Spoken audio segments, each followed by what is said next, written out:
ਇੱਥੇ ਜਿੰਨੇ ਵੀ ਧਾਰਮਿਕ, ਸੱਭਿਆਚਾਰਕ, ਸਮਾਜਿਕ ਜਾਂ ਵਿਚਾਰਧਾਰਕ ਵਖਰੇਵੇਂ ਵਾਲੇ ਜਿੰਨੇ ਸਮੂਹ ਆ, ਜਿਹੜੇ ਭਾਈਚਾਰੇ ਆ, ਜਾਂ ਬਹੁਜਨ ਸਮਾਜ ਨੇ, ਜਾਂ ਆਦੀਵਾਸੀ ਆ, ਜਾਂ ਹੋਰ ਸੰਘਰਸ਼ੀਲ ਧਿਰਾਂ ਆ, ਉਹਨਾਂ ਸਾਰਿਆਂ ਦੇ ਵਿੱਚ ਇੱਕ ਅਮਲ ਇਹ ਸਰਕਾਰ ਕਰ ਰਹੀ ਹੈ ਕਿ ਉਹਨਾਂ ਨੂੰ ਪਹਿਲਾਂ ਤਾਂ ਡੀਫੇਮ ਤੇ ਹਿਊਮਿਲੇਟ ਕਰ ਰਹੀ ਆ, ਉਹਨਾਂ ਨੂੰ ਬਦਨਾਮ ਕਰ ਰਹੀ ਆ, ਬੇਇੱਜ਼ਤ ਕਰ ਰਹੀ ਆ, ਫਿਰ ਉਹਨਾਂ ਨੂੰ ਟਾਰਗੇਟ ਕਰ ਰਹੀ ਆ, ਆਈਸੋਲੇਟ ਕਰ ਰਹੀ ਹੈ, ਉਹਨਾਂ ਦੀ ਇੱਕ ਤਰ੍ਹਾਂ ਦੀ ਘੇਰਾਬੰਦੀ ਕੀਤੀ ਜਾ ਰਹੀ ਆ।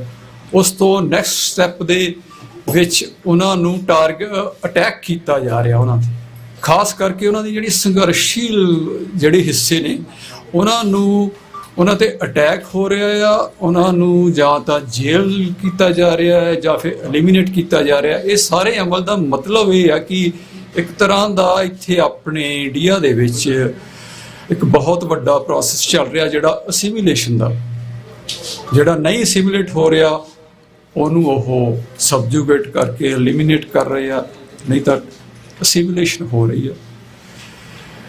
ਇੱਥੇ ਜਿਹੜੀ ਡੈਮੋਕ੍ਰੇਸੀ ਤੇ ਰੂਲ ਆਫ ਲਾਅ ਦੀ ਗੱਲ ਕਰਦੇ ਆ, ਉਹ ਇੱਕ ਤਰ੍ਹਾਂ ਦਾ ਉਹ ਭੁਲੇਖਾ ਤਾਂ ਇੱਕ ਸ਼ੈਮ ਹੀ ਰਹਿ ਗਿਆ ਆ।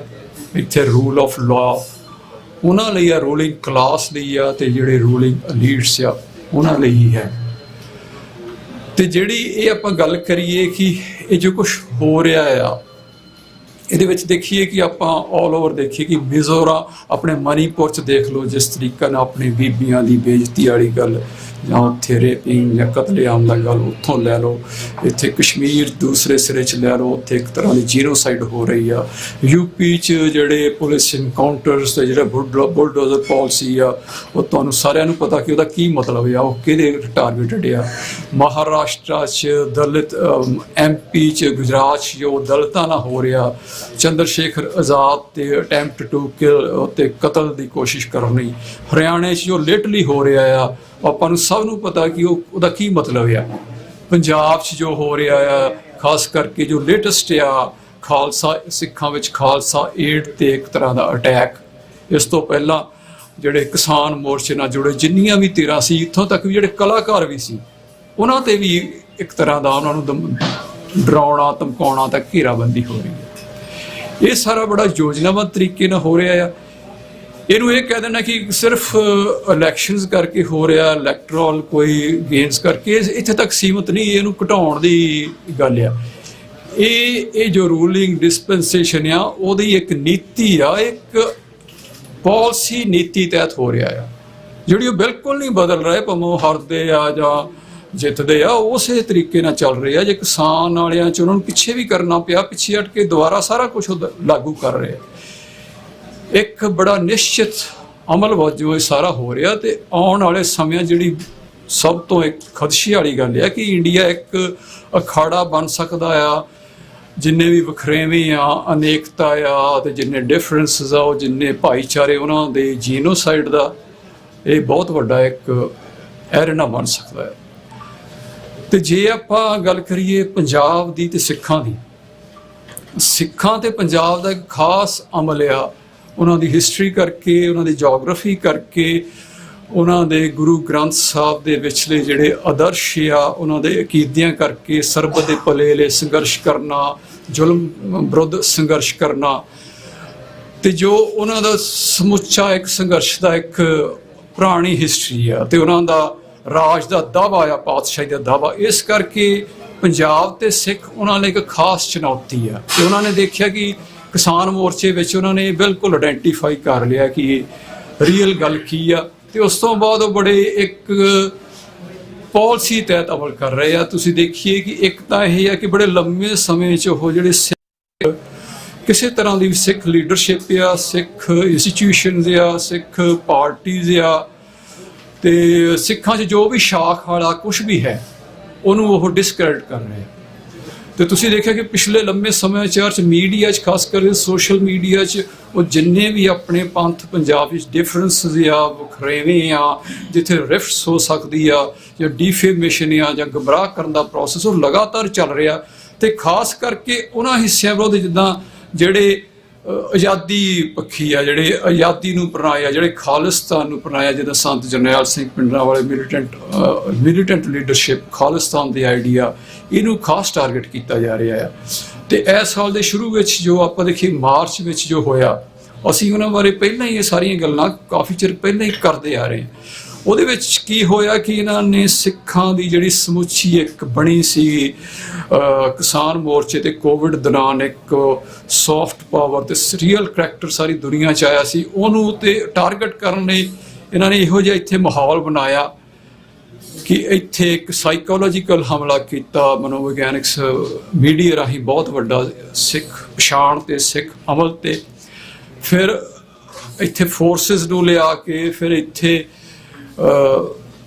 मीडिया नूं हर तरीके दे मीडिया नूं सप्रैस करके नौजवानों नूं पुलिस थाणिਆਂ 'ਚ बुला के उन्होंने हरास करके डरा के धमका के ते काफ़ी नौजवानों नूं बहुत वड्डी गिणती 'ਚ सब कुछ होया। सामने बहुत घट आया क्योंकि लोगों ने दस्सिया नहीं, मीडिया ते भी ते नौजवानों ते भी। ते कुछ नौजवानों नूं इन्हां ने बहुत दूर पंजाब तो जिद्दां आसाम विच भेजिया, वो भी इस करके कि एक तरह का डराउण दा धमकाउण दा जिहड़ा वो लगातार चल रहा है। ਉਹਦੇ ਨਾਲ ਜਿਹੜਾ ਇਹਦਾ ਨੈਕਸਟ ਸਟੈਪ ਆ ਉਹ ਆਲ ਓਵਰ ਵਰਲਡ ਜਿੱਥੇ ਵੀ ਸਿੱਖ ਡਾਇਸਪੋਰਾ ਹੈਗਾ ਇਹ ਤੇ ਖਾਸ ਕਰਕੇ ਟਾਰਗੇਟ ਜਿਹੜੇ ਖਾਲਿਸਤਾਨ ਵਾਲੇ ਆ, ਜਿਹੜੇ ਪਾਤਸ਼ਾਹੀ ਦਾਅਵੇ ਵਾਲੇ ਜਿਹੜੇ ਉਹ ਹਿੱਸੇ ਆ, ਜਿਹੜੇ ਸ਼ਾਖ ਵਾਲੇ ਆ ਜਾਂ ਕੁਛ ਵੀ ਸਮਰੱਥਾ ਤੇ ਕਪੈਸਿਟੀ ਵਧਾਉਣ ਵਾਲੇ ਕ੍ਰੈਡੀਬਲ ਸਿੱਖਾਂ ਦਾ ਕੁਛ ਵੀ ਕਰ ਰਿਹਾ ਕਿਤੇ ਵੀ, ਕੋਈ ਇੱਕ ਬੰਦਾ ਆ ਜਾਂ ਜਥੇਬੰਦੀ ਆ, उन्होंने खास टारगेट कर रहे। सारी दुनिया में देखो तो पिछले समय जोड़े सीधा ही पोलीटिकल असैसीनेशनस जिमें हरमीत सिंह दी, फिर पाओ परमजीत सिंह पंजमढ़ दी, कनेडा में हरदीप सिंह निज्जर ते रिपुदमन सिंह मलक दी, ते इंग्लैंड में अवतार सिंह खंडे दा जिस तरीके नाल भेद भरे हालात उन्हों का चलाना कर गए, वो एक सोचने वाली गल है कि ये डायरैक्ट अटैक कर रहे हैं।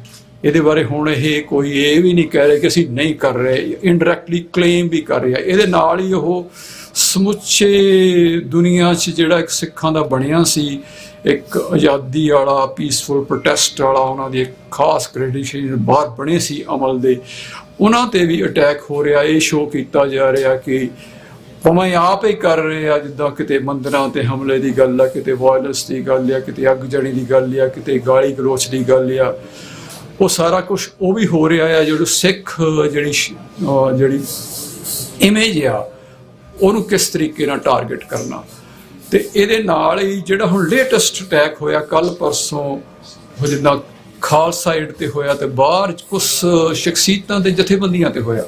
हुण खालसा एड सारी दुनिया च सेवा कर रहे हैं, हर थां सेवा करते, उन्होंने कोई नहीं, सारे उन्होंने एक जिहे है।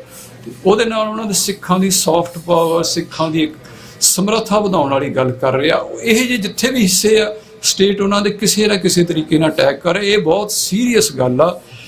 ਇਸ ਤੋਂ ਬਾਅਦ ਇਹ ਸਾਰਾ ਅਮਲ ਜਿੱਦਾਂ ਇੱਥੇ ਪਹਿਲਾਂ ਹੀ ਸ਼ੁਰੂ ਆ ਬਦਨਾਮ ਦਾ, ਡਿਫੇਮੇਸ਼ਨ ਦਾ ਤੇ ਹਿਊਮਿਲੀਏਸ਼ਨ ਦਾ, ਉਹ ਤਾਂ ਚੱਲ ਹੀ ਰਿਹਾ ਆ। ਤੇ ਸਾਨੂੰ ਪੂਰਾ ਖਦਸ਼ਾ ਆ ਕਿ ਇਹ ਇੱਥੇ ਵੀ ਸਭ ਕੁਝ ਲਿਆਂਦਾ ਜਾਏਗਾ, ਇੱਥੇ ਵੀ ਉਹੋ ਜਿਹੇ ਹਾਲਾਤ ਬਣਾਏ ਜਾਣਗੇ ਰਾਜਕਤਾ ਦੇ, ਕਤਲੇਆਮ ਦੇ।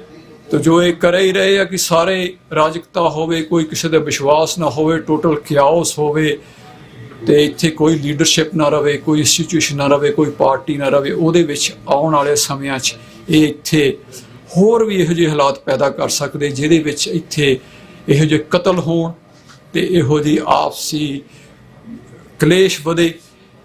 ये ਰੀਅਲ ਪੋਸੀਬਿਲਿਟੀ ਆ। ਇਹਦੇ ਵਿੱਚ ਇੱਕ ਹਿੱਸਾ ਹੋਰ ਇਹਦੇ ਨਾਲ ਜੁੜਦਾ ਇਹ ਹੈ ਕਿ ਪਿਛਲੇ ਲੰਬੇ ਸਮੇਂ ਤੋਂ ਇਹ ਇੱਥੇ ਇੱਕ ਗੱਲ ਵਧਾ ਰਹੇ ਕਿ ਇੱਥੇ ਗੈਂਗਸਟਰਿਜ਼ਮ ਦੀ ਤੇ ਨਾਰਕੋਟਿਕਸ ਦੀ, ਗੈਂਗਸਟਰਾਂ ਨੂੰ ਤੇ ਨਾਰਕੋਟਿਕਸ ਵਾਲਿਆਂ ਨੂੰ ਫਿਰ ਇਹ ਖਾਲਿਸਤਾਨ ਨਾਲ ਜੋੜ ਰਹੇ ਆ, ਮੂਵਮੈਂਟ ਨਾਲ ਜੋੜ ਕੇ ਉਹ NIA ਤੇ ਹੋਰ ਬਾਹਰ ਵੀ ਪੇਸ਼ ਕਰ ਰਹੇ, ਇੱਥੇ ਵੀ ਕਰਕੇ, ਜਦ ਕਿ ਰਿਐਲਿਟੀ ਇਹ ਆ ਕਿ ਖਾਲਸੇ ਦਾ ਕਿਸੇ ਗੈਂਗਸਟਰਿਜ਼ਮ ਦਾ ਜਾਂ ਨਾਰਕੋਟਿਕਸ ਨਾਲ ਕੋਈ ਸੰਬੰਧ ਨਾ ਸੀ, ਨਾ ਹੋ ਸਕਦਾ ਆ। ਇਹ ਬਦੋ ਬਦੀ ਉਹ ਬਣਾ ਰਹੇ ਆ ਤੇ ਉਹ ਇੱਥੇ ਉਹਨਾਂ ਰਾਹੀਂ ਕੀ ਕਰਨਾ ਚਾਹੁੰਦੇ, ਉਹ ਸਾਰਾ ਜੋ ਇੱਕ ਨੈਰੇਟਿਵ ਚਲਾ ਰਹੇ ਆ, ਇਹ ਸਾਰੇ ਆਪਾਂ ਨੂੰ ਬੜੀ ਸੋਚਣ ਵਾਲੀ ਗੱਲ ਆ।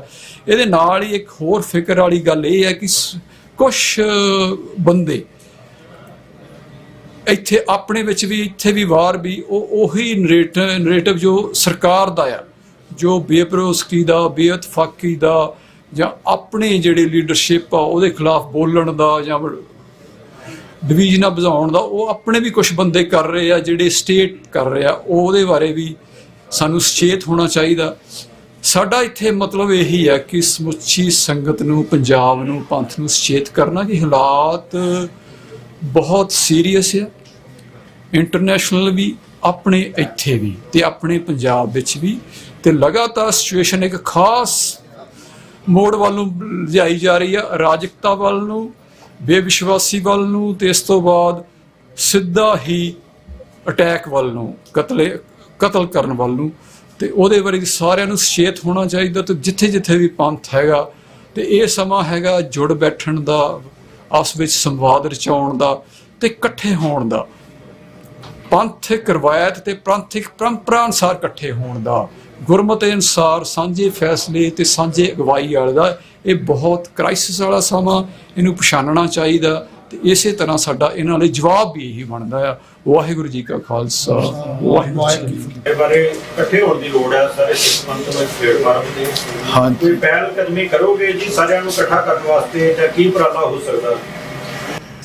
ਹਾਂਜੀ, ਅਸੀਂ ਪਿਛਲੇ ਸਾਲ ਤੋਂ ਹੀ ਇਹ ਕੋਸ਼ਿਸ਼ ਕਰ ਰਹੇ ਹਾਂ। ਅਸੀਂ ਕਾਫੀ ਸਮਾਗਮ ਵੀ ਕੀਤੇ, ਪੰਥ ਦੇ ਡਿਫਰੈਂਟ ਹਿੱਸਿਆਂ ਨੂੰ, ਸੰਪਰਦਾਵਾਂ ਨੂੰ, ਜਥੇਬੰਦੀਆਂ ਨੂੰ, ਸ਼ਖਸੀਅਤਾਂ ਨੂੰ, ਬੁੱਧੀਵਾਨਾਂ ਨੂੰ, ਨੌਜਵਾਨਾਂ ਨੂੰ, ਪ੍ਰਚਾਰਕਾਂ ਨੂੰ, ਸਾਰਿਆਂ ਨੂੰ ਮਿਲੇ ਵੀ ਹਾਂ ਤੇ ਕਈ ਸਮਾਗਮ ਵੀ ਕੀਤੇ। ਤੇ ਪਿੱਛੇ ਜੇ 28 ਜੂਨ ਨੂੰ ਅਨੰਦਪੁਰ ਸਾਹਿਬ ਇੱਕ ਵਿਸ਼ਵ ਸਿੱਖ ਇਕੱਤਰਤਾ ਕੀਤੀ ਸੀ। ਉੱਥੇ ਮਕਸਦ ਹੀ ਇਹ ਸੀ ਕਿ ਇੱਕ ਨੁਮਾਇੰਦਾ ਇਕੱਠ ਜੋ ਸਮੁੱਚੇ ਪੰਥ ਦਾ ਬੁਲਾ ਕੇ, ਇਹ ਆਪਾਂ ਜਿਹੜੀ ਸਭ ਤੋਂ ਸਾਡਾ ਇੱਕ ਖਲਾਅ ਹੈ ਇਸ ਵੇਲੇ, ਅਕਾਲ ਤਖਤ ਸਾਡਾ ਵਿਚਾਰ ਵਟਾਂਦਰੇ ਦਾ, ਸਾਂਝਾ ਫੈਸਲੇ, ਸਾਂਝੇ ਅਗਵਾਈ ਦਾ ਕੇਂਦਰ ਸੀ ਗੁਰਮਤਿ ਦਾ, ਕਿ ਉਹ ਕਿਸ ਤਰੀਕੇ ਨਾਲ ਇਸ ਹਾਲਾਤ 'ਚ ਅਸੀਂ ਅਕਾਲ ਤਖਤ ਨੂੰ ਕਿਵੇਂ ਇਹਨਾਂ ਗਿਵਨ ਹਾਲਾਤਾਂ 'ਚ ਆਜ਼ਾਦ ਕਰਾਉਣਾ ਤੇ ਉਹਨਾਂ ਨੂੰ ਰੀਅਲ ਆਪਣੀ ਸਮਰੱਥਾ 'ਚ ਲੈ ਕੇ ਆਉਣਾ, ਤੇ ਕਿਵੇਂ ਦੁਬਾਰਾ ਗੁਰਮਤਾ, ਸਾਂਝੀ ਅਗਵਾਈ ਤੇ ਸਾਂਝੇ ਫੈਸਲੇ ਕਰਨੀ। ਅਸੀਂ ਉੱਥੇ ਸਾਰੇ ਇਕੱਠੇ ਹੋਏ ਤੇ ਉੱਥੇ ਸਾਰਿਆਂ ਨੇ ਆਪਣੀ ਰਵਾਇਤ ਅਨੁਸਾਰ ਉਸੇ ਤਰੀਕੇ ਨਾਲ ਉਹ ਫੈਸਲਾ ਲਿਆ।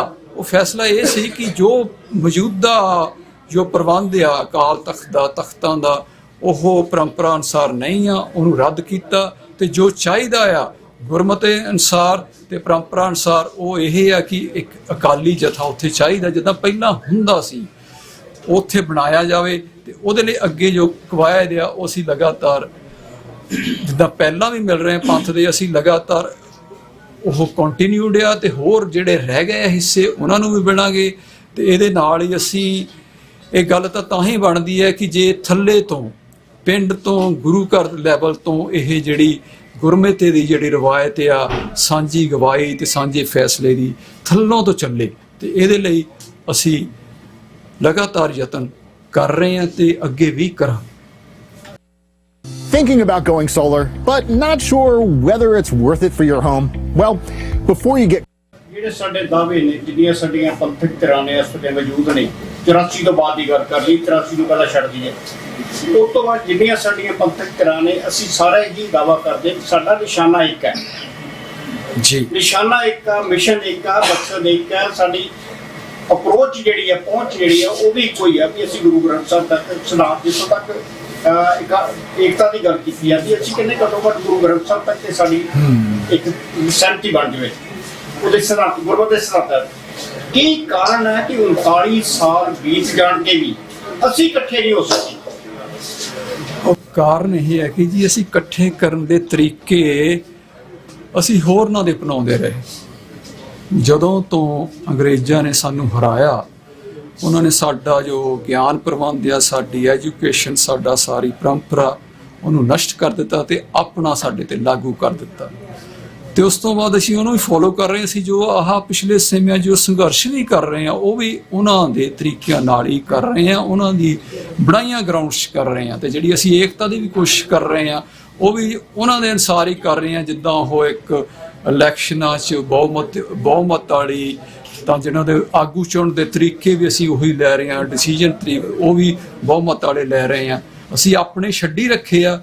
ਆਪਾਂ ਕੀ ਕਰਦੇ ਰਹੇ ਕਿ ਬੰਦਿਆਂ 'ਚ ਏਕਤਾ ਕਰ ਲਓ, ਧੜਿਆਂ 'ਚ ਏਕਤਾ ਕਰ ਲਓ। ਪਿਛਲੇ 39 ਸਾਲਾਂ 'ਚ ਉਹ ਹੋ ਰਿਹਾ ਆ ਤੇ ਉਹਦਾ ਕੋਈ ਰਿਜ਼ਲਟ ਨਹੀਂ ਨਿਕਲਿਆ, ਆਪਣੇ ਸਾਹਮਣੇ ਆ। ਤੇ ਸਾਡੀ ਇਹੀ ਬੇਨਤੀ ਆ ਕਿ ਅਸੀਂ ਆਪਣੀ ਪਰੰਪਰਾ ਵੱਲ ਨੂੰ, ਗੁਰੂ ਵੱਲ ਨੂੰ ਮੁੜੀਏ।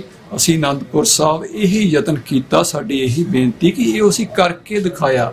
ਉੱਥੇ ਰੀਅਲ ਗੱਲ ਇਹ ਨਹੀਂ ਕਿ ਫੈਸਲਾ ਕੀ ਆ, ਰੀਅਲ ਗੱਲ ਇਹ ਆ ਪ੍ਰੋਸੈਸ, ਕਿ ਉਹ ਜਿਹੜਾ ਤਰੀਕਾ ਕੀ ਆ ਏਕਤਾ ਦਾ, ਉਹ ਤਰੀਕਾ ਹੈ ਗੁਰੂ ਦੀ ਹਜ਼ੂਰੀ ਵਿੱਚ, 5 ਸਿੰਘਾਂ ਦੀ ਅਗਵਾਈ ਵਿੱਚ ਨੁਮਾਇੰਦਾ ਇਕੱਠ ਉੱਥੇ ਸਾਂਝਾ ਫੈਸਲਾ ਕਰੇ ਤੇ ਉੱਥੇ ਆਪਣੇ ਧੜੇ ਤੇ ਆਪਣੀ ਸ਼ਖਸੀਅਤਾਂ ਨੂੰ ਬਾਹਰ ਛੱਡ ਕੇ ਆਵੇ, ਤਿਆਗ ਨਾ ਆਵੇ, ਗੁਰੂ ਨੂੰ ਅੱਗੇ ਰੱਖ ਕੇ ਪੰਥ ਅਵਲ ਕਰਕੇ ਆ ਕੇ। ਅਸੀਂ ਪਹਿਲਾਂ ਇਸ ਤਰੀਕੇ ਨਾਲ ਨਹੀਂ ਕਰਦੇ ਰਹੇ, ਸਾਡੇ 'ਚ ਕਮੀ ਆ।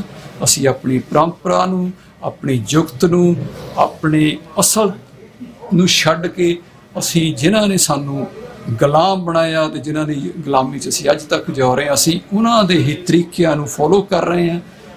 ਇਹ ਕਾਰਨ ਹੈ ਕਿ ਅਸੀਂ ਨਹੀਂ ਪਹੁੰਚ ਰਹੇ ਸਿਰੇ ਤੱਕ। ਤੁਹਾਡੀ ਅਪਰੋਚ ਤੁਹਾਡੀ ਪਹੁੰਚ ਹੈ ਉਹ 20 ਅਕਤੂਬਰ 2022 ਤੋਂ ਸ਼ੁਰੂ ਹੁੰਦੀ ਹੈ।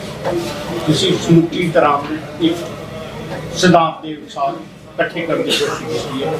ਕਿੰਨੀ ਕੁ ਸਫਲਤਾ ਹੈ, ਕਿੰਨੇ ਕੁ ਤਰ੍ਹਾਂ, ਕਿਉਂਕਿ ਅਜੇ ਵੀ ਸਾਨੂੰ ਸਾਫ਼ ਨਜ਼ਰ ਆ ਰਿਹਾ ਕਿ ਅਜੇ ਵੀ ਜਿੱਦਾਂ ਤੁਸੀਂ ਕਿਹਾ ਕਿ ਆਪੋ ਆਪਣਾ ਸਾਮੀ ਬਣਾ ਰਹੇ, ਕਿੰਨੀ ਕੁ ਸਫਲਤਾ ਮਹਿਸੂਸ ਕਰਦੇ ਹੋ? ਕਿੰਨੀ ਕੁ ਸਫਲਤਾ? ਲਗਾਤਾਰ ਯਤਨ ਕਰਨਾ, ਸਿਰ ਨੀਵਾਂ ਕਰਕੇ ਗੁਰੂ ਦੀ ਆਗਿਆ 'ਚ, ਉਹ ਅਸੀਂ ਕਰ ਰਹੇ ਹਾਂ।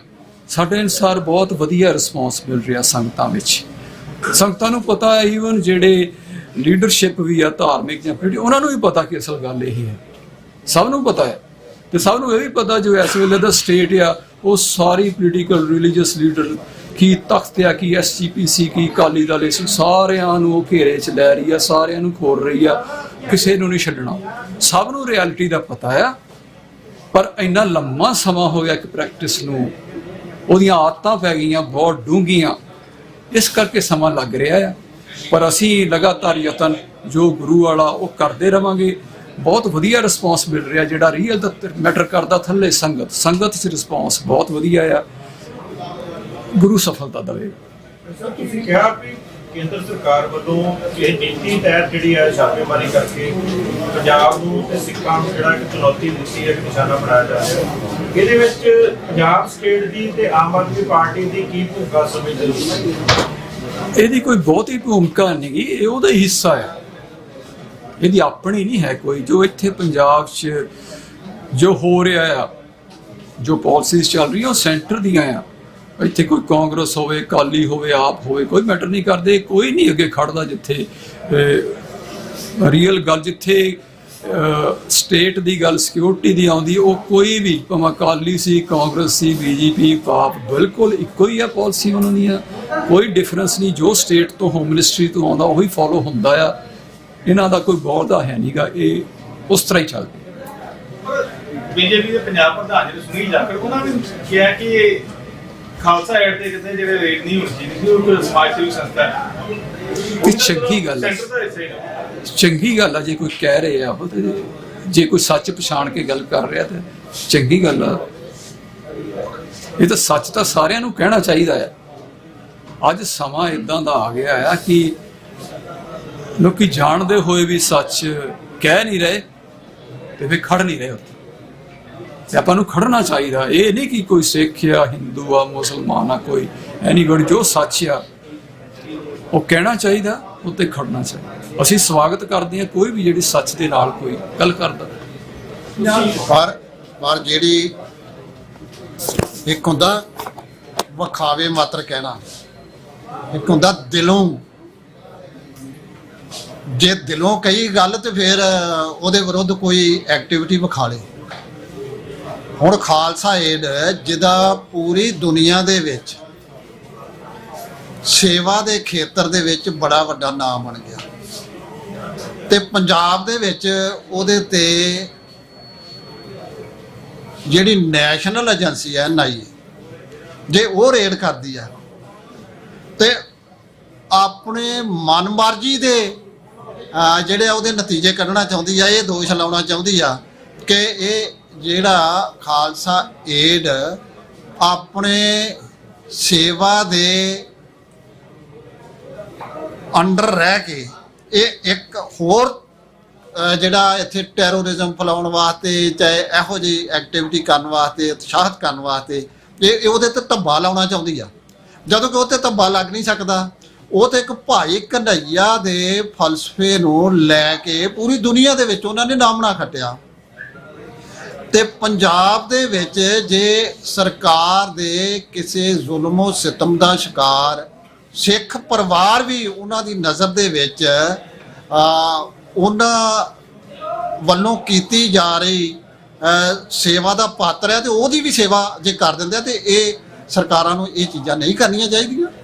ਪ੍ਰੈਕਟੀਕਲੀ ਕਰਕੇ ਵਿਖਾਉਣ। ਜੇ ਭਾਜਪਾ ਦੇ ਪ੍ਰਧਾਨ ਨੇ ਕਿਹਾ ਤੇ ਉਹ ਪ੍ਰੈਕਟੀਕਲੀ ਕਰਕੇ ਵਿਖਾਵੇ, ਉਹਦਾ ਨਤੀਜਾ ਕੀ ਨਿਕਲਦਾ ਵਾ। ਸਰਕਾਰ ਦੇ ਵਿਰੁੱਧ ਉਹ ਕੀ ਖੜ ਸਕਦਾ ਕਿ ਸਿਰਫ ਬਿਆਨਬਾਜ਼ੀ ਤੱਕ ਆ। ਬਿਆਨ ਤੇ ਬੜੇ ਪਿਛਲੇ ਅਰਸੇ ਦੇ ਦੌਰਾਨ ਵੀ ਆ ਭਗਵੰਤ ਮਾਨ ਕਿੰਨੇ ਬਿਆਨ ਦਿੰਦਾ ਰਿਹਾ। ਤਾਂ ਬੰਦੀ ਸਿੰਘਾਂ ਦੀ ਰਿਹਾਈ ਵਾਸਤੇ ਜਦੋਂ ਮੋਰਚਾ ਲੱਗਾ ਸੀ ਗੁਰਦੁਆਰਾ ਅੰਬ ਸਾਹਿਬ, ਗੁਰਬਖਸ਼ ਸਿੰਘ ਲਾਇਆ, ਉੱਥੇ ਜਾ ਕੇ ਇਹ ਉੱਥੇ ਬਹਿ ਕੇ ਵੀ ਜਿੱਦਣ ਮੈਂ ਜੇ ਮੇਰੇ ਕੋਲ ਪਾਵਰ ਆਉਂਦੀ ਆ ਤੇ ਮੈਂ 1 ਮਿੰਟ 'ਚ ਕਰ ਦਿਆਂਗਾ। ਹੁਣ ਉਹਦੀ ਪ੍ਰੈਕਟੀਕਲੀ ਉਹਦਾ ਤਰੀਕਾ ਕੀ ਆ? ਉਹ ਵੈਸੇ ਬਿਲਕੁਲ ਖਾਮੋਸ਼ ਆ, ਉਹਦੀ ਗੱਲ ਵੀ ਨਹੀਂ ਸੁਣਦਾ। ਇਹ ਕਰਕੇ ਪ੍ਰੈਕਟੀਕਲ ਕੀ ਕਰਦੇ ਆ? ਛਲਾਵੇ ਮਾਤਰ ਬਿਆਨਬਾਜ਼ੀ ਬੜੀ ਹੁੰਦੀ ਆ। ਪਰ ਅਸੀਂ ਜਿਹੜਾ ਕੋਈ ਵੀ ਬਿਆਨ ਦਿੰਦਾ ਵਾ, ਜੇ ਉਹ ਚੰਗਾ ਦਿਲੋਂ ਬਿਆਨ ਦਿੰਦਾ, ਉਹਦਾ ਅਸੀਂ ਸਵਾਗਤ ਕਰਨੇ ਆ। ਪਰ ਪ੍ਰੈਕਟੀਕਲੀ ਵੀ ਅੱਗੇ ਵੇਖਣਾ ਚਾਹੁੰਦੇ ਆ ਕਿ ਉਹਦੇ ਉੱਤੇ ਅੱਗੇ ਕਾਰਵਾਈ ਕੀਤੀ। ਸੈਂਟਰ ਦੀਆਂ ਵਧੀਕੀਆਂ ਖਿਲਾਫ ਆਪ ਜੀ ਨੇ ਸਾਰਿਆਂ ਨੂੰ ਕਿਹਾ ਪੰਥਕ ਧਿਰਾਂ ਇਕੱਠੀਆਂ ਹੋਣ। ਜਦੋਂ ਤੱਕ ਪੰਥਕ ਧਿਰਾਂ ਇਕੱਠੀਆਂ ਨਹੀਂ ਹੁੰਦੀਆਂ ਉਦੋਂ ਤੱਕ ਲਾਈਨ ਆਫ ਐਕਸ਼ਨ ਕੀ ਹੋਏਗਾ ਇਹਦੇ ਵਿਰੋਧ ਦੇ ਵਿੱਚ? ਪੰਥ ਸੇਵਕ ਵੇਖੋ, ਖਾਲਸਾ ਅਕਾਲ ਪੁਰਖ ਦੀ ਫੌਜ ਆ। ਇਹਨੇ ਸਿਰਫ ਆਪਣੇ ਵਾਸਤੇ ਨਹੀਂ ਲੜਨਾ, ਆਪਣੀ ਕੌਮ ਵਾਸਤੇ ਨਹੀਂ। ਜਿੱਥੇ ਵੀ ਕਿਤੇ ਕੋਈ ਜ਼ੁਲਮੋ ਸਿਤਮ ਕਿਸੇ ਨਾਲ ਨਿਆਂ ਹੁੰਦਾ ਵਾ, ਧੱਕਾ ਹੁੰਦਾ ਵਾ, ਇਹਦਾ ਫਰਜ਼ ਬਣਦਾ ਵਾ ਕਿ ਸਾਰਿਆਂ ਵਾਸਤੇ ਲੜੇ। ਜਿੰਨਾ ਚਿਰ ਸਾਡੇ 'ਚ ਪੂਰੀ ਇਕਸੁਰਤਾ ਨਹੀਂ ਆਉਂਦੀ, ਇਹ ਇਕਸੁਰਤਾ ਨਾ ਆਉਣ ਦਾ ਕਾਰਨ ਵੀ ਸੈਂਟਰ ਦੀਆਂ ਸਿੱਖਾਂ ਨਾਲ ਤੇ ਪੰਜਾਬ ਨਾਲ ਵੈਰ ਭਾਵਨਾ ਨਾਲ ਘੜੀਆਂ ਨੀਤੀਆਂ ਨੇ। ਉਹ ਆਪਣੀਆਂ ਨੀਤੀਆਂ ਨੂੰ ਲਾਗੂ ਕਰਨ ਵਾਸਤੇ ਕਿਸੇ ਨੂੰ ਉਕਸਾਉਂਦੇ ਨੇ, ਕਿਸੇ ਨੂੰ ਡਰਾਉਂਦੇ ਨੇ, ਕਿਸੇ ਤੇ ਪ੍ਰਭਾਵ ਪਾਉਂਦੇ ਨੇ ਤੇ ਕਿਸੇ ਨੂੰ ਦੂਰ ਕਰਦੇ। ਇਹ ਉਹ ਨੀਤੀ ਨੂੰ ਸਾਨੂੰ ਹਰ ਸਿੱਖ ਨੂੰ ਸਮਝਣਾ ਚਾਹੀਦਾ। ਤੇ ਜੋ ਪਿੱਛੇ ਹੋ ਚੁੱਕਾ ਵਾ, ਅਸੀਂ ਪਿਛਾਂਹ ਨੂੰ ਵੇਖਣ ਦੀ ਬਜਾਏ ਸਾਨੂੰ ਗਾਂਹ ਵੇਖਣਾ ਚਾਹੀਦਾ ਕਿ ਅੱਗੇ ਕਿਹੜੀਆਂ ਚੁਣੌਤੀਆਂ, ਜਿਹੜੀਆਂ ਪਿੱਛੇ ਚੁਣੌਤੀਆਂ ਸੀ ਉਹਦਾ ਮੁਕਾਬਲਾ ਕੀਤਾ, ਇੱਕ ਇਤਿਹਾਸ ਸਿਰਜਿਆ। ਜਿਹੜੀਆਂ ਅੱਗੇ ਚੁਣੌਤੀਆਂ ਨੇ ਉਹ ਸਾਰਿਆਂ ਨੂੰ ਇਕਸੁਰਤਾ ਦੇ ਨਾਲ ਉਹਨਾਂ ਚੁਣੌਤੀਆਂ ਦਾ ਮੁਕਾਬਲਾ ਕਰਨ ਵਾਸਤੇ ਅੱਗੇ ਵਧਣਾ ਚਾਹੀਦਾ। ਪਰਸਨੈਲਿਟੀ ਕਲੈਸ਼, ਈਰਖਾ ਦਵੈਸ਼, ਇੱਕ ਦੂਜੇ ਪ੍ਰਤੀ ਜਿਹੜੀ ਨਫ਼ਰਤ ਆ, ਉਹਨੂੰ ਛੱਡ ਕੇ, ਕਿਉਂਕਿ ਇਹ ਜਿਹੜੀਆਂ ਕਮਜ਼ੋਰੀਆਂ ਤੇ ਬੁਰਾਈਆਂ ਨੇ ਇਹ ਸਿੱਖੀ ਜੀਵਨ ਦਾ ਹਿੱਸਾ ਨਹੀਂ। ਸਿੱਖ ਨੇ ਗੁਣਾਂ ਦੀ ਸਾਂਝ ਪਾਉਣੀ ਆ, ਔਗਣਾਂ ਨੂੰ ਛੱਡਣਾ। ਇਸ ਕਰਕੇ ਸਾਰਿਆਂ ਨੂੰ ਸਮੇਂ ਦੀ ਚੁਣੌਤੀ ਨੂੰ ਵੇਖ ਕੇ, ਕਿਉਂਕਿ ਜਿਹੜੀ ਕੇਂਦਰ ਸਰਕਾਰ ਆ ਉਹ ਸੰਘਾਤਮਕ ਢਾਂਚੇ ਦਾ ਮਲੀਆ ਮੇਟ ਕਰਕੇ ਅਕਾਤਮਕ ਢਾਂਚਾ ਜਿਹੜਾ ਵਾ ਉਹਨੂੰ ਲਾਗੂ ਕਰ ਰਹੀ ਆ। ਤੇ ਉਹਦੇ ਵਿੱਚ ਜਿਹੜੀਆਂ ਘੱਟ ਗਿਣਤੀਆਂ ਨੇ, ਖਾਸ ਕਰਕੇ ਉਹ ਘੱਟ ਗਿਣਤੀਆਂ ਜਿਹੜੀਆਂ ਅਣਖ ਤੇ ਗੈਰਤ ਦੇ ਨਾਲ ਆਪਣੀ ਵੱਖਰੀ ਤੇ ਅੱਡਰੀ ਪਹਿਚਾਣ ਨੂੰ ਲੈ ਕੇ ਵਿਚਰਨਾ ਚਾਹੁੰਦੀਆਂ ਨੇ, ਉਹਨਾਂ ਦਾ ਸਰਬਨਾਸ਼ ਕਰਨ ਵਾਸਤੇ ਉਹਨੇ ਨੀਤੀਆਂ ਘੜੀਆਂ। ਉਹਨਾਂ ਨੀਤੀਆਂ ਦਾ ਮੁਕਾਬਲਾ ਖਾਲਸਾਈ ਸੁਰ ਵਿੱਚ ਕਰਨਾ ਪਵੇਗਾ, ਤੇ ਖਾਲਸਾਈ ਸੁਰ ਤਾਂ ਹੀ ਪੈਦਾ ਹੋਏਗੀ ਜੇ ਇੱਕ ਸੁਰਤਾ ਦੇ ਵਿੱਚ ਅੱਗੇ ਵਧਣਾ।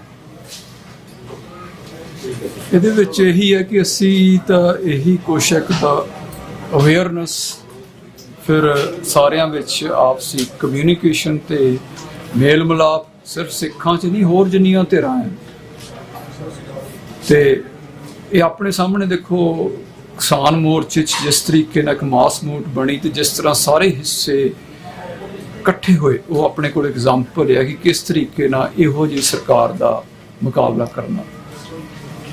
ਉਹ ਅਸੀਂ ਉਹ ਹੁਣ ਦੇ ਸਮਿਆਂ ਦੀ ਗੱਲ ਆ। ਸਾਡੀ ਇਹੀ ਕੋਸ਼ਿਸ਼ ਆ, ਅਸੀਂ ਆਪਣਾ ਉਹੀ ਰੋਲ ਕਰ ਰਹੇ ਹਾਂ। ਇੱਕ ਤਾਂ ਅਵੇਅਰਨੈਸ, ਉਹ ਸਾਰੇ ਹਿੱਸਿਆਂ ਨੂੰ ਮਿਲਣਾ, ਇੱਕ ਲਾਇਜ਼ਨ ਕ੍ਰੀਏਟ ਕਰਨਾ ਤੇ ਸਾਂਝਾ ਕੋਈ ਅਮਲ ਬਣਾਉਣਾ, ਸਿਰਫ ਆਪਣਾ ਪੰਥ ਵਿੱਚ ਹੀ ਨਹੀਂ ਹੋਰ ਵੀ ਹਿੱਸਿਆਂ ਨਾਲ। ਜਿਸ ਅਰਾਜਕਤਾ ਦਾ ਤੁਸੀਂ ਫਰਸ਼ਾ ਜ਼ਾਹਰ ਕੀਤਾ, ਤੁਸੀਂ ਇਹ ਵੀ ਦੱਸਿਆ ਕਿ ਆਉਣ ਵਾਲੇ ਸਮੇਂ ਜੋ ਹਾਲਾਤ ਬਣ ਗਏ ਨੇ ਬਾਕੀ ਰਾਜਾਂ ਦੇ ਵਿੱਚ, ਪੂਰਾ ਹਿੰਦੁਸਤਾਨ ਜਿਹੜਾ ਇੱਕ ਅਖਾੜਾ ਬਣ ਜਾਏਗਾ। ਕਿੰਨੀ ਦੂਰ ਸਮੇਂ ਦੇ ਉਹ ਨੁਕਤਾ ਜਿਹੜਾ ਤੁਹਾਡਾ ਗਿਆ, ਉਹ ਜਿਹੜੀ ਆਮਦ ਆ ਜਿਹੜੇ ਭਾਣਾ ਵਰਤਣਾ ਕਿੰਨਾ ਕੁ ਦੂਰ ਹੈ? ਦੇਖੋ, ਇਹ ਤਾਂ ਨਹੀਂ ਪ੍ਰੈਡਿਕਟ ਕੋਈ ਕਰ ਸਕਦਾ, ਪਰ ਆਪਾਂ ਦੇਖੀਏ ਕਿ ਪਿਛਲੇ ਸਮਿਆਂ 'ਚ, ਪਿਛਲੇ 10-15 ਸਮਿਆਂ 'ਚ ਜਿੱਡੀ ਤੇਜ਼ੀ ਨਾਲ ਸਾਰਾ ਕੁਝ ਹੋ ਰਿਹਾ ਹੈ, ਜਿਹੜੀਆਂ ਘਟਨਾਵਾਂ ਆਪਾਂ ਸੋਚਦੇ ਸੀ ਕਿ ਹਾਲੇ 5-10 ਸਾਲਾਂ ਨੂੰ ਆਉਣੀਆਂ, ਉਹ 2 ਸਾਲਾਂ 'ਚ ਹੋ ਰਹੀਆਂ ਆ। ਜਿਹੜੀਆਂ ਸੋਚਦੇ 2 ਸਾਲਾਂ ਨੂੰ, ਉਹ 2 ਮਹੀਨਿਆਂ 'ਚ ਹੋ ਰਹੀਆਂ ਹੈ। ਇਸ ਕਰਕੇ ਸਮੁੱਚੀ ਦੁਨੀਆ 'ਚ ਜੋ ਘਟਨਾਕ੍ਰਮ ਦੀ ਜਿਹੜੀ ਰਫ਼ਤਾਰ ਆ, ਉਹ ਬਹੁਤ ਤੇਜ਼ੀ ਨਾਲ ਆ, ਤੇ ਇਹ ਜਿਹੜੀ ਉਥਲ-ਪੁਥਲ ਆ, ਇਨਸਟੇਬਿਲਿਟੀ ਆ, ਤੇ ਜੋ ਇਹ ਇੱਕ ਬਿਲਕੁਲ ਹੀ ਵੋਲਟਿਲਿਟੀ ਆ, ਇਹਨੂੰ ਐਗਜ਼ੈਕਟਲੀ ਕੋਈ ਪ੍ਰੈਡਿਕਟ ਤਾਂ ਨਹੀਂ ਕਰ ਸਕਦਾ, ਪਰ ਗੱਲ ਉਧਰ ਨੂੰ ਜਾ ਰਹੀ ਆ ਤੇ ਸਪਸ਼ਟ ਤਰੀਕੇ ਨਾਲ ਜਾ ਰਹੀ ਆ। ਤੇ ਇੱਥੇ ਸਾਡਾ ਇਹੀ ਬਣਦਾ ਕਿ ਬੈਕ ਟੂ ਦੀ ਬੇਸਿਕਸ, ਆਪਣੇ ਬੈਕ ਟੂ ਦੀ ਰੂਟਸ, ਆਪਣੇ ਜੋ ਆਪਣੇ ਪੰਥ ਦੀ ਲਾਮਬੰਦੀ ਕਰੀਏ, ਸੂਤਰਬੱਧ ਕਰੀਏ, ਆਰਗੇਨਾਈਜ਼ ਕਰੀਏ, ਕਪੈਸਿਟੀ ਸਟਰੈਂਥ ਬਣਾਈਏ, ਇਹੀ ਬਣਦਾ ਹੈ। ਇਸ ਨੁਕਤੇ ਨਾਲ ਵੇਖਿਆ ਜਾ ਸਕਦਾ ਕਿ ਜੇ 1980 ਸੱਤਾ ਮਿਲ ਗਈ ਤੇ 85 ਦੀ ਚਾਹੀਦੀ ਹੈ, ਤੇ ਜੇ ਹੁਣ 2014 ਦੀ ਬਣ ਗਈ, 19 ਦੀ ਮਿਲ ਗਈ, 19 ਦੀ ਮਿਲ ਗਈ, ਤੇ 24 ਦੀ ਵੀ ਚਾਹੀਦੀ ਹੈ, ਉਸ ਨਾਲ ਵੀ ਨੁਕਤੇ ਨਾਲ ਜੋੜਿਆ ਜਾ ਸਕਦਾ? ਨਹੀਂ, ਉਹ ਤਾਂ ਤੁਹਾਨੂੰ ਪਹਿਲਾਂ ਵੀ ਬੇਨਤੀ ਕੀਤੀ ਕਿ ਆਪਾਂ ਬਹੁਤ ਜ਼ਿਆਦਾ, ਕਿਉਂਕਿ ਇਲੈਕਸ਼ਨਾਂ ਦਾ ਇੰਨਾ ਜ਼ਿਆਦਾ ਅਸਰ ਆ, ਥੱਲੋਂ ਪੰਚਾਇਤ ਤੋਂ ਉੱਪਰਲੀਆਂ MP ਦੀਆਂ ਇਲੈਕਸ਼ਨਾਂ ਤੱਕ, ਕਿ ਆਪਾਂ ਸਾਰਾ ਕੁਝ ਇਲੈਕਸ਼ਨਾਂ 'ਚ ਹੀ ਰਿਡਿਊਸ ਕਰ ਦਿੰਦੇ ਹਾਂ ਕਿ ਸ਼ਾਇਦ ਇਹਦੇ ਆਲੇ ਦੁਆਲੇ ਹੀ ਹੈ। ਇਹ ਇਸ ਵੇਲੇ ਵੀ ਜ਼ਿਆਦਾ ਹਿੱਸਾ ਇਸ ਤਰ੍ਹਾਂ ਹੀ ਕਰ ਰਹੇ ਕਿ ਜੋ ਕੁਛ ਆ ਹੋ ਰਿਹਾ ਸ਼ਾਇਦ ਉਹਦੇ ਕਰਕੇ ਹੋ ਰਿਹਾ। ਉਹ ਤਾਂ ਉਹਦਾ ਇੱਕ ਹਿੱਸਾ ਆ, ਉਹਨਾਂ ਨੂੰ ਫਾਇਦਾ ਮਿਲਦਾ, ਪਰ ਜੋ ਕੁਛ ਹੋ ਰਿਹਾ ਇਹ ਇੱਕ ਪਾਲਿਸੀ ਆ, ਨੀਤੀ ਆ, ਅੱਜ ਦੀ ਨਹੀਂ, 100 ਸਾਲ ਪੁਰਾਣੀ ਆ, ਤੇ ਉਹਦੇ ਤਹਿਤ ਹੀ ਸਭ ਕੁਝ ਹੋ ਰਿਹਾ। ਜੋ ਕਸ਼ਮੀਰ 'ਚ ਹੋ ਰਿਹਾ, ਜੋ ਸਿਵਲ ਕੋਡ ਵਾਲਾ ਹੋ ਰਿਹਾ, ਤੇ ਜੋ UP 'ਚ ਹੋ ਰਿਹਾ, ਜੋ ਸਾਰਾ ਕੁਛ ਇਹ ਕਰ ਰਹੇ ਆ ਹਿੰਦੂ ਰਾਜ, ਜੋ ਥਰੂ ਜੁਡੀਸ਼ੀਅਲ ਸਿਸਟਮ ਦੇ ਥਰੂ ਕਾਨੂੰਨ ਦੀ ਕੋਸ਼ਿਸ਼ ਕਰ ਰਹੇ ਆ। ਜਿੱਦਾਂ ਤੁਸੀਂ ਦੇਖੋ ਅਯੋਧਿਆ ਦਾ, ਮਥੁਰਾ ਦਾ ਥਰੂ, ਉਹ ਇਹ ਇੱਕ ਨੀਤੀ ਵਜੋਂ ਹੋ ਰਿਹਾ। ਇਹ ਸਿਰਫ ਇਲੈਕਸ਼ਨਾਂ ਤੱਕ ਰਿਡਿਊਸ ਨਹੀਂ ਕਰ ਸਕਦੇ। ਠੀਕ ਹੈ, ਇਹ ਉਹਨਾਂ ਨੂੰ ਫਾਇਦਾ ਮਿਲਦਾ ਹੈ, ਐਡੀਸ਼ਨਲ ਗੱਲ ਆ, ਪਰ ਇਹ ਕਹੀਏ ਕਿ ਇਹ ਉਹਦੇ ਕਰਕੇ ਨਹੀਂ ਹੈ, ਸਿਰਫ ਇਹ ਉਹਨਾਂ ਦੀ ਨੀਤੀ ਆ, ਤੇ ਇਹ ਹੋਰ ਵੀ ਅੱਗੇ ਵਧਣੀ ਹੈ। ਇਹ ਇੱਕ ਤਾਨਾਸ਼ਾਹੀ, ਬਿਲਕੁਲ ਹੀ ਟੋਟਲ ਜਾਣੀ ਬ੍ਰਾਹਮਣਵਾਦੀ ਇਹ ਸਰਕਾਰ ਆ, ਜਿਹੜੀ ਟਿਕੀ ਹੋਈ ਡਿਵੀਜ਼ਨ ਕ੍ਰੀਏਟ, ਡਿਸਕ੍ਰਿਮੀਨੇਸ਼ਨ ਕ੍ਰੀਏਟ ਆ, ਤੇ ਐਕਸਪਲੋਇਟ ਕਰਨ ਤੇ ਆ, ਤੇ ਜਿਹਨੂੰ ਆਪਣੇ ਆਪ ਤੇ ਬਹੁਤ ਗਮਾਨ ਆ, ਆਪਣੀ ਅਕਲ ਤੇ, ਆਪਣੀ ਮੈਂ ਤੇ ਇਹ ਤੁਸੀਂ ਸਾਹਮਣੇ ਦੇਖ ਹੀ ਰਹੇ ਕੀ ਹੋ ਰਿਹਾ ਤੇ ਕੀ ਹੋ ਸਕਦਾ ਹੈ। For 2 times.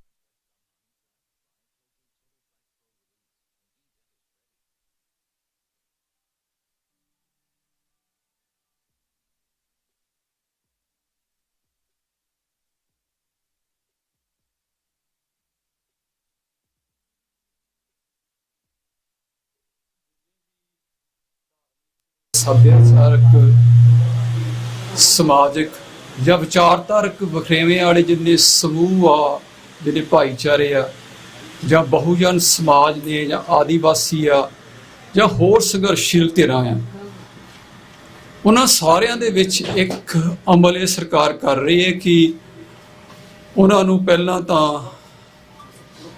ਡੀਫੇਮ ਤੇ ਹਿਊਮਿਲੇਟ ਕਰ ਰਹੀ ਆ, ਉਹਨਾਂ ਨੂੰ ਬਦਨਾਮ ਕਰ ਰਹੀ ਆ, ਬੇਇੱਜ਼ਤ ਕਰ ਰਹੀ ਆ, ਫਿਰ ਉਹਨਾਂ ਨੂੰ ਟਾਰਗੇਟ ਕਰ ਰਹੀ ਆ, ਆਈਸੋਲੇਟ ਕਰ ਰਹੀ ਆ, ਉਹਨਾਂ ਦੀ ਇੱਕ ਤਰ੍ਹਾਂ ਦੀ ਘੇਰਾਬੰਦੀ ਕੀਤੀ ਜਾ ਰਹੀ ਆ। ਉਸ ਤੋਂ ਨੈਕਸਟ ਸਟੈਪ ਦੇ ਵਿੱਚ ਉਹਨਾਂ ਨੂੰ ਅਟੈਕ ਕੀਤਾ ਜਾ ਰਿਹਾ, ਉਹਨਾਂ ਦੀ ਖਾਸ ਕਰਕੇ ਉਹਨਾਂ ਦੀ ਜਿਹੜੀ ਸੰਘਰਸ਼ੀਲ ਜਿਹੜੇ ਹਿੱਸੇ ਨੇ, ਉਹਨਾਂ ਤੇ ਅਟੈਕ ਹੋ ਰਿਹਾ ਆ, ਉਹਨਾਂ ਨੂੰ ਜਾਂ ਤਾਂ ਜੇਲ੍ਹ ਕੀਤਾ ਜਾ ਰਿਹਾ ਹੈ ਜਾਂ ਫਿਰ ਐਲੀਮੀਨੇਟ ਕੀਤਾ ਜਾ ਰਿਹਾ। ਇਹ ਸਾਰੇ ਅਮਲ ਦਾ ਮਤਲਬ ਇਹ ਆ ਕਿ ਇੱਕ ਤਰ੍ਹਾਂ ਦਾ ਇੱਥੇ ਆਪਣੇ ਇੰਡੀਆ ਦੇ ਵਿੱਚ ਇੱਕ ਬਹੁਤ ਵੱਡਾ ਪ੍ਰੋਸੈਸ ਚੱਲ ਰਿਹਾ, ਜਿਹੜਾ ਅਸਿਮੀਲੇਸ਼ਨ ਦਾ, ਜਿਹੜਾ ਨਹੀਂ ਅਸਿਮੀਲੇਟ ਹੋ ਰਿਹਾ ਉਹਨੂੰ ਉਹ ਸਬਜੂਗੇਟ ਕਰਕੇ ਐਲੀਮੀਨੇਟ ਕਰ ਰਹੇ ਆ, ਨਹੀਂ ਤਾਂ ਅਸਿਮੀਲੇਸ਼ਨ ਹੋ ਰਹੀ ਆ। ਇੱਥੇ ਜਿਹੜੀ ਡੈਮੋਕ੍ਰੇਸੀ ਤੇ ਰੂਲ ਆਫ ਲਾਅ ਦੀ ਗੱਲ ਕਰਦੇ ਆ, ਉਹ ਇੱਕ ਤਰ੍ਹਾਂ ਦਾ ਉਹ ਭੁਲੇਖਾ ਤਾਂ ਇੱਕ ਸ਼ੈਮ ਹੀ ਰਹਿ ਗਿਆ ਹੈ। ਇੱਥੇ ਰੂਲ ਆਫ ਲਾਅ ਉਹਨਾਂ ਲਈ ਆ, ਰੂਲਿੰਗ ਕਲਾਸ ਲਈ ਆ, ਤੇ ਜਿਹੜੇ ਰੂਲਿੰਗ ਐਲੀਟਸ ਆ ਉਹਨਾਂ ਲਈ ਹੀ ਹੈ। ਤੇ ਜਿਹੜੀ ਇਹ ਆਪਾਂ ਗੱਲ ਕਰੀਏ ਕਿ ਇਹ ਜੋ ਕੁਝ ਹੋ ਰਿਹਾ ਆ, ਇਹਦੇ ਵਿੱਚ ਦੇਖੀਏ ਕਿ ਆਪਾਂ ਆਲ ਓਵਰ ਦੇਖੀਏ ਕਿ ਮਿਜ਼ੋਰਮ, ਆਪਣੇ ਮਨੀਪੁਰ 'ਚ ਦੇਖ ਲਓ ਜਿਸ ਤਰੀਕੇ ਨਾਲ ਆਪਣੀ ਬੀਬੀਆਂ ਦੀ ਬੇਇੱਜ਼ਤੀ ਵਾਲੀ ਗੱਲ, ਜਾਂ ਉੱਥੇ ਰੇਪਿੰਗ ਜਾਂ ਕਤਲੇਆਮ ਦਾ ਗੱਲ ਉੱਥੋਂ ਲੈ ਲਓ, ਇੱਥੇ ਕਸ਼ਮੀਰ ਦੂਸਰੇ ਸਿਰੇ 'ਚ ਲੈ ਲਓ, ਉੱਥੇ ਇੱਕ ਤਰ੍ਹਾਂ ਦੀ ਜੀਨੋਸਾਈਡ ਹੋ ਰਹੀ ਆ। ਯੂਪੀ 'ਚ ਜਿਹੜੇ ਪੁਲਿਸ ਇਨਕਾਊਂਟਰਸ ਤੇ ਜਿਹੜਾ ਬੁਲਡੋਜ਼ਰ ਪਾਲਿਸੀ ਆ, ਉਹ ਤੁਹਾਨੂੰ ਸਾਰਿਆਂ ਨੂੰ ਪਤਾ ਕਿ ਉਹਦਾ ਕੀ ਮਤਲਬ ਆ, ਉਹ ਕਿਹਦੇ ਟਾਰਗੇਟਡ ਆ। ਮਹਾਰਾਸ਼ਟਰ 'ਚ ਦਲਿਤ, MP 'ਚ, ਗੁਜਰਾਤ 'ਚ ਜੋ ਦਲਿਤਾਂ ਨਾਲ ਹੋ ਰਿਹਾ, ਚੰਦਰ ਸ਼ੇਖਰ ਆਜ਼ਾਦ ਤੇ ਅਟੈਂਪਟ ਟੂ ਕਿਲ ਤੇ ਕਤਲ ਦੀ ਕੋਸ਼ਿਸ਼ ਕਰਨੀ, ਹਰਿਆਣੇ 'ਚ ਜੋ ਲੇਟਲੀ ਹੋ ਰਿਹਾ ਆ, ਆਪਾਂ ਨੂੰ ਸਭ ਨੂੰ ਪਤਾ ਕਿ ਉਹਦਾ ਕੀ ਮਤਲਬ ਆ। ਪੰਜਾਬ 'ਚ ਜੋ ਹੋ ਰਿਹਾ ਆ, ਖਾਸ ਕਰਕੇ ਜੋ ਲੇਟੈਸਟ ਆ, ਖਾਲਸਾ ਸਿੱਖਾਂ ਵਿੱਚ ਖਾਲਸਾ ਏਡ ਤੇ ਇੱਕ ਤਰ੍ਹਾਂ ਦਾ ਅਟੈਕ। ਇਸ ਤੋਂ ਪਹਿਲਾਂ ਜਿਹੜੇ ਕਿਸਾਨ ਮੋਰਚੇ ਨਾਲ ਜੁੜੇ ਜਿੰਨੀਆਂ ਵੀ ਧਿਰਾਂ ਸੀ, ਇੱਥੋਂ ਤੱਕ ਵੀ ਜਿਹੜੇ ਕਲਾਕਾਰ ਵੀ ਸੀ, ਉਹਨਾਂ ਤੇ ਵੀ ਇੱਕ ਤਰ੍ਹਾਂ ਦਾ ਉਹਨਾਂ ਨੂੰ ਡਰਾਉਣਾ ਧਮਕਾਉਣਾ ਤੱਕ ਘੇਰਾਬੰਦੀ ਹੋ ਰਹੀ ਹੈ। ਇਹ ਸਾਰਾ ਬੜਾ ਯੋਜਨਾਬੱਧ ਤਰੀਕੇ ਨਾਲ ਹੋ ਰਿਹਾ ਆ। ਇਹਨੂੰ ਇਹ ਕਹਿ ਦੇਣਾ ਕਿ ਸਿਰਫ ਇਲੈਕਸ਼ਨਸ ਕਰਕੇ ਹੋ ਰਿਹਾ, ਇਲੈਕਟਰਲ ਕੋਈ ਗੇਨਸ ਕਰਕੇ, ਇੱਥੇ ਤੱਕ ਸੀਮਤ ਨਹੀਂ, ਇਹਨੂੰ ਘਟਾਉਣ ਦੀ ਗੱਲ ਆ।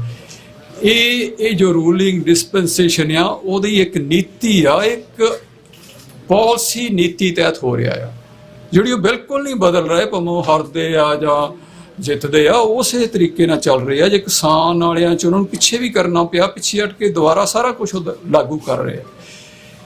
ਇੱਕ ਬੜਾ ਨਿਸ਼ਚਿਤ ਅਮਲ ਵਜੋਂ ਇਹ ਸਾਰਾ ਹੋ ਰਿਹਾ। ਤੇ ਆਉਣ ਵਾਲੇ ਸਮਿਆਂ ਜਿਹੜੀ ਸਭ ਤੋਂ ਇੱਕ ਖਦਸ਼ੇ ਵਾਲੀ ਗੱਲ ਹੈ ਕਿ ਇੰਡੀਆ ਇੱਕ ਅਖਾੜਾ ਬਣ ਸਕਦਾ ਆ, ਜਿੰਨੇ ਵੀ ਵਖਰੇਵੇਂ ਆ, ਅਨੇਕਤਾ ਆ, ਤੇ ਜਿੰਨੇ ਡਿਫਰੈਂਸਿਸ ਆ, ਉਹ ਜਿੰਨੇ ਭਾਈਚਾਰੇ ਉਹਨਾਂ ਦੇ ਜੀਨੋਸਾਈਡ ਦਾ, ਇਹ ਬਹੁਤ ਵੱਡਾ ਇੱਕ ਐਰੇਨਾ ਬਣ ਸਕਦਾ ਹੈ।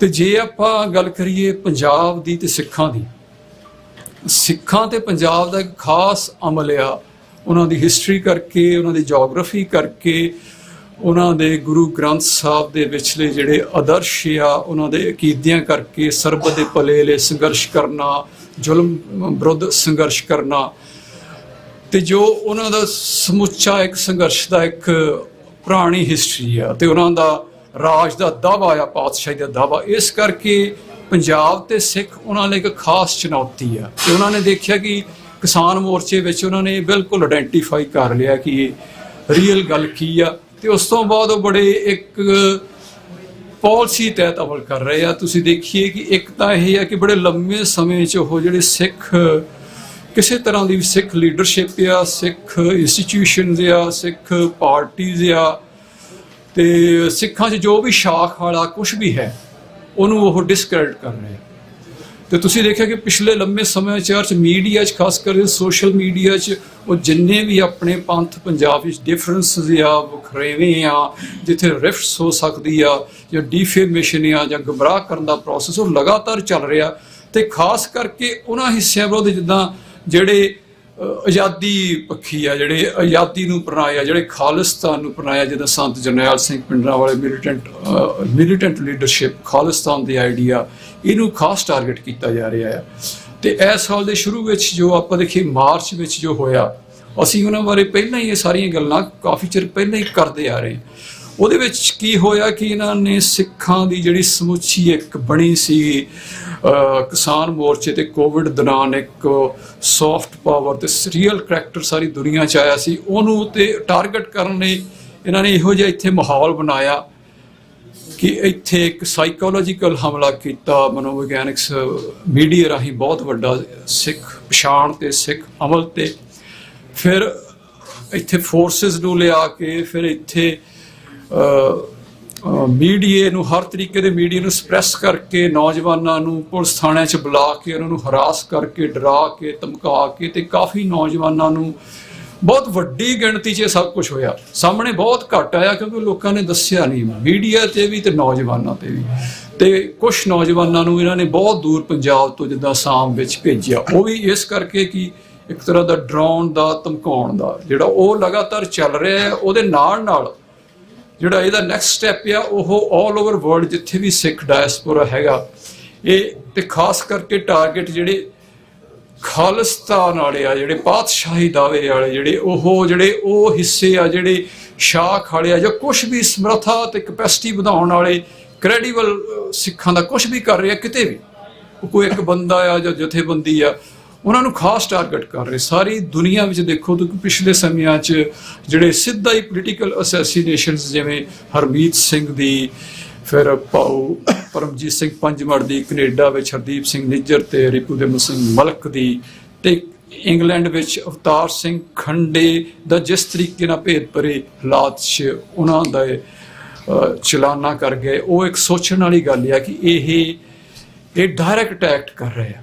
ਇਹਦੇ ਬਾਰੇ ਹੁਣ ਇਹ ਕੋਈ ਇਹ ਵੀ ਨਹੀਂ ਕਹਿ ਰਹੇ ਕਿ ਅਸੀਂ ਨਹੀਂ ਕਰ ਰਹੇ, ਇਨਡਾਇਰੈਕਟਲੀ ਕਲੇਮ ਵੀ ਕਰ ਰਹੇ ਆ। ਇਹਦੇ ਨਾਲ ਹੀ ਉਹ ਸਮੁੱਚੇ ਦੁਨੀਆ 'ਚ ਜਿਹੜਾ ਇੱਕ ਸਿੱਖਾਂ ਦਾ ਬਣਿਆ ਸੀ ਇੱਕ ਆਜ਼ਾਦੀ ਵਾਲਾ ਪੀਸਫੁਲ ਪ੍ਰੋਟੈਸਟ ਵਾਲਾ, ਉਹਨਾਂ ਦੀ ਇੱਕ ਖਾਸ ਕ੍ਰੈਡੀਸ਼ਨ ਬਾਹਰ ਬਣੇ ਸੀ ਅਮਲ ਦੇ, ਉਹਨਾਂ ਤੇ ਵੀ ਅਟੈਕ ਹੋ ਰਿਹਾ। ਇਹ ਸ਼ੋਅ ਕੀਤਾ ਜਾ ਰਿਹਾ ਕਿ ਭਾਵੇਂ ਆਪ ਹੀ ਕਰ ਰਹੇ ਆ, ਜਿੱਦਾਂ ਕਿਤੇ ਮੰਦਿਰਾਂ ਤੇ ਹਮਲੇ ਦੀ ਗੱਲ ਆ, ਕਿਤੇ ਵਾਇਲੈਂਸ ਦੀ ਗੱਲ ਆ, ਕਿਤੇ ਅੱਗ ਜਣੀ ਦੀ ਗੱਲ ਆ, ਕਿਤੇ ਗਾਲੀ ਗਲੋਚ ਦੀ ਗੱਲ ਆ, ਉਹ ਸਾਰਾ ਕੁਛ ਉਹ ਵੀ ਹੋ ਰਿਹਾ ਆ। ਜਿਹੜੀ ਸਿੱਖ ਜਿਹੜੀ ਇਮੇਜ ਆ ਉਹਨੂੰ ਕਿਸ ਤਰੀਕੇ ਨਾਲ ਟਾਰਗੇਟ ਕਰਨਾ।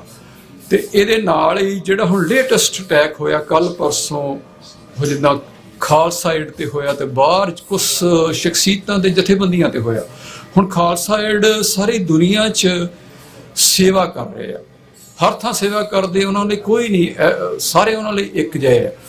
ਉਹਦੇ ਨਾਲ ਉਹਨਾਂ ਦੇ ਸਿੱਖਾਂ ਦੀ ਸੌਫਟ ਪਾਵਰ, ਸਿੱਖਾਂ ਦੀ ਇੱਕ ਸਮਰੱਥਾ ਵਧਾਉਣ ਵਾਲੀ ਗੱਲ ਕਰ ਰਿਹਾ। ਇਹ ਜਿਹੇ ਜਿੱਥੇ ਵੀ ਹਿੱਸੇ ਆ ਸਟੇਟ ਉਹਨਾਂ ਦੇ ਕਿਸੇ ਨਾ ਕਿਸੇ ਤਰੀਕੇ ਨਾਲ ਅਟੈਕ ਕਰ ਰਹੇ, ਇਹ ਬਹੁਤ ਸੀਰੀਅਸ ਗੱਲ ਆ। ਇਸ ਤੋਂ ਬਾਅਦ ਇਹ ਸਾਰਾ ਅਮਲ ਜਿੱਦਾਂ ਇੱਥੇ ਪਹਿਲਾਂ ਹੀ ਸ਼ੁਰੂ ਆ, ਬਦਨਾਮ ਦਾ, ਡਿਫੇਮੇਸ਼ਨ ਦਾ ਤੇ ਹਿਊਮਿਲੀਏਸ਼ਨ ਦਾ, ਉਹ ਤਾਂ ਚੱਲ ਹੀ ਰਿਹਾ ਆ। ਤੇ ਸਾਨੂੰ ਪੂਰਾ ਖਦਸ਼ਾ ਆ ਕਿ ਇਹ ਇੱਥੇ ਵੀ ਸਭ ਕੁਝ ਲਿਆਂਦਾ ਜਾਏਗਾ, ਇੱਥੇ ਵੀ ਉਹੋ ਜਿਹੇ ਹਾਲਾਤ ਬਣਾਏ ਜਾਣਗੇ ਰਾਜਕਤਾ ਦੇ, ਕਤਲੇਆਮ ਦੇ। ਤੇ ਜੋ ਇਹ ਕਰ ਹੀ ਰਹੇ ਆ ਕਿ ਸਾਰੇ ਰਾਜਕਤਾ ਹੋਵੇ, ਕੋਈ ਕਿਸੇ ਦਾ ਵਿਸ਼ਵਾਸ ਨਾ ਹੋਵੇ, ਟੋਟਲ ਕਿਆਓਸ ਹੋਵੇ, ਤੇ ਇੱਥੇ ਕੋਈ ਲੀਡਰਸ਼ਿਪ ਨਾ ਰਵੇ, ਕੋਈ ਇੰਸਟੀਟਿਊਸ਼ਨ ਨਾ ਰਵੇ, ਕੋਈ ਪਾਰਟੀ ਨਾ ਰਵੇ। ਉਹਦੇ ਵਿੱਚ ਆਉਣ ਵਾਲੇ ਸਮਿਆਂ 'ਚ ਇਹ ਇੱਥੇ ਹੋਰ ਵੀ ਇਹੋ ਜਿਹੇ ਹਾਲਾਤ ਪੈਦਾ ਕਰ ਸਕਦੇ ਜਿਹਦੇ ਵਿੱਚ ਇੱਥੇ ਇਹੋ ਜਿਹੇ ਕਤਲ ਹੋਣ ਤੇ ਇਹੋ ਜਿਹੀ ਆਪਸੀ ਕਲੇਸ਼ ਵਧੇ। ਇਹ ਰੀਅਲ ਪੋਸੀਬਿਲਿਟੀ ਆ। ਇਹਦੇ ਵਿੱਚ ਇੱਕ ਹਿੱਸਾ ਹੋਰ ਇਹਦੇ ਨਾਲ ਜੁੜਦਾ ਇਹ ਹੈ ਕਿ ਪਿਛਲੇ ਲੰਬੇ ਸਮੇਂ ਤੋਂ ਇਹ ਇੱਥੇ ਇੱਕ ਗੱਲ ਵਧਾ ਰਹੇ ਕਿ ਇੱਥੇ ਗੈਂਗਸਟਰਿਜ਼ਮ ਦੀ ਤੇ ਨਾਰਕੋਟਿਕਸ ਦੀ, ਗੈਂਗਸਟਰਾਂ ਨੂੰ ਤੇ ਨਾਰਕੋਟਿਕਸ ਵਾਲਿਆਂ ਨੂੰ ਫਿਰ ਇਹ ਖਾਲਿਸਤਾਨ ਨਾਲ ਜੋੜ ਰਹੇ ਆ, ਮੂਵਮੈਂਟ ਨਾਲ ਜੋੜ ਕੇ ਉਹ NIA ਤੇ ਹੋਰ ਬਾਹਰ ਵੀ ਪੇਸ਼ ਕਰ ਰਹੇ, ਇੱਥੇ ਵੀ ਕਰਕੇ। ਜਦ ਕਿ ਰਿਐਲਿਟੀ ਇਹ ਆ ਕਿ ਖਾਲਸੇ ਦਾ ਕਿਸੇ ਗੈਂਗਸਟਰਿਜ਼ਮ ਦਾ ਜਾਂ ਨਾਰਕੋਟਿਕਸ ਨਾਲ ਕੋਈ ਸੰਬੰਧ ਨਾ ਸੀ, ਨਾ ਹੋ ਸਕਦਾ ਆ। ਇਹ ਬਦੋ ਬਦੀ ਉਹ ਬਣਾ ਰਹੇ ਆ ਤੇ ਉਹ ਇੱਥੇ ਉਹਨਾਂ ਰਾਹੀਂ ਕੀ ਕਰਨਾ ਚਾਹੁੰਦੇ, ਉਹ ਸਾਰਾ ਜੋ ਇੱਕ ਨੈਰੇਟਿਵ ਚਲਾ ਰਹੇ ਆ, ਇਹ ਸਾਰੇ ਆਪਾਂ ਨੂੰ ਬੜੀ ਸੋਚਣ ਵਾਲੀ ਗੱਲ ਆ।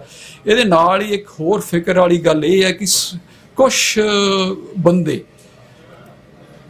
ਇੱਥੇ ਆਪਣੇ ਵਿੱਚ ਵੀ, ਇੱਥੇ ਵੀ ਵਾਰ ਵੀ ਉਹੀ ਨੈਰੇਟਿਵ ਜੋ ਸਰਕਾਰ ਦਾ ਆ, ਜੋ ਬੇਭਰੋਸਗੀ ਦਾ, ਬੇਇਤਫਾਕੀ ਦਾ, ਜਾਂ ਆਪਣੇ ਜਿਹੜੇ ਲੀਡਰਸ਼ਿਪ ਆ ਉਹਦੇ ਖਿਲਾਫ ਬੋਲਣ ਦਾ ਜਾਂ ਡਿਵੀਜ਼ਨਾਂ ਵਧਾਉਣ ਦਾ, ਉਹ ਆਪਣੇ ਵੀ ਕੁਝ ਬੰਦੇ ਕਰ ਰਹੇ ਆ, ਜਿਹੜੇ ਸਟੇਟ ਕਰ ਰਹੇ ਆ। ਉਹਦੇ ਬਾਰੇ ਵੀ ਸਾਨੂੰ ਸੁਚੇਤ ਹੋਣਾ ਚਾਹੀਦਾ।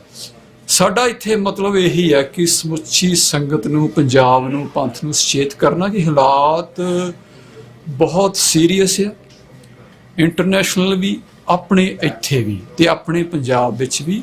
ਤੇ ਲਗਾਤਾਰ ਸਿਚੁਏਸ਼ਨ ਇੱਕ ਖਾਸ ਮੋੜ ਵੱਲ ਨੂੰ ਲਿਜਾਈ ਜਾ ਰਹੀ ਆ, ਅਰਾਜਕਤਾ ਵੱਲ ਨੂੰ, ਬੇਵਿਸ਼ਵਾਸੀ ਵੱਲ ਨੂੰ, ਤੇ ਇਸ ਤੋਂ ਬਾਅਦ ਸਿੱਧਾ ਹੀ ਅਟੈਕ ਵੱਲ ਨੂੰ, ਕਤਲ ਕਰਨ ਵੱਲ ਨੂੰ।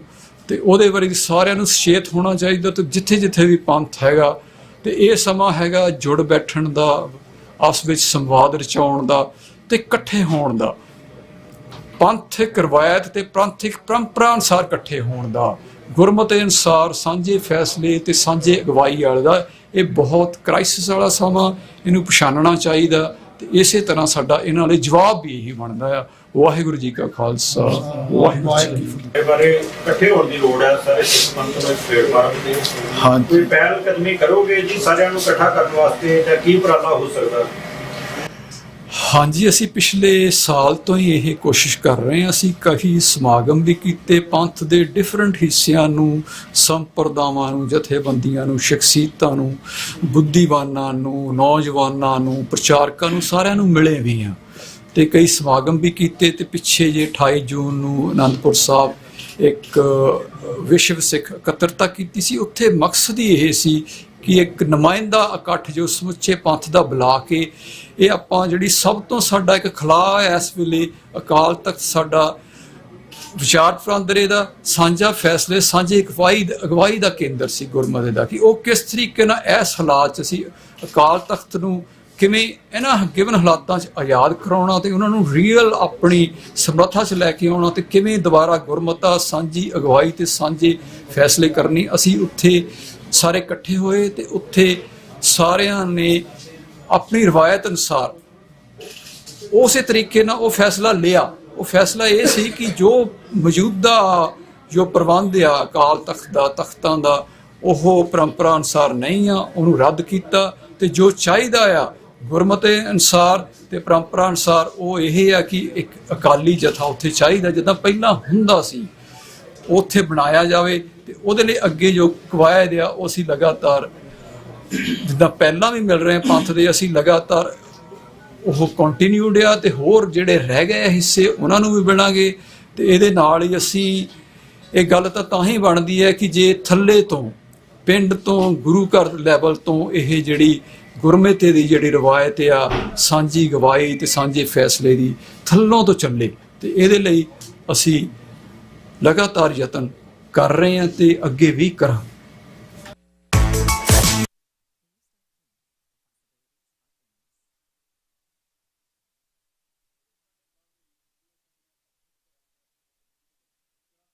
ਗੱਲ ਕਰ ਲਈ 83 ਨੂੰ ਪਹਿਲਾਂ ਛੱਡ ਦਈਏ।